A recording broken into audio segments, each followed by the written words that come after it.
तर आज आपण बनवणार आहोत आलू टिक्की चाट। तर आलू टिक्की चाट बनवण्यासाठी बघा इथे आपण मोठे मोठे बटाटे घेतलेत। बटाट्याची सालं काढून स्वच्छ धुवून घ्यायचे आणि त्यानंतर याला चांगलं किसून घ्यायचं आहे। हा जो किस आहे तो आपण आता स्वच्छ पाण्याने धुवून घ्यायचे। 2-3 वेळा जर हा धुतला तर त्याच्यामधलं पूर्ण स्टार्च निघून जाईल। मस्त असा किस धुवून निथळत ठेवायचा। आणि आता चटणी करून घेऊया। पुदिना, हिरवी मिरची, लसूण, खूप सारी कोथिंबीर घातली, अर्धा लिंबू पिळलाय आणि चवीनुसार मीठ घातले। मस्त बारीक करून घ्या।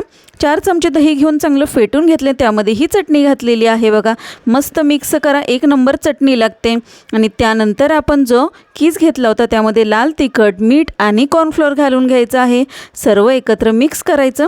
त्याचे छोटे छोटे टिक्की बनवून तव्यावर किंवा पॅनमध्ये मस्त असं तेल घालून शॅलो फ्राय करून घ्या।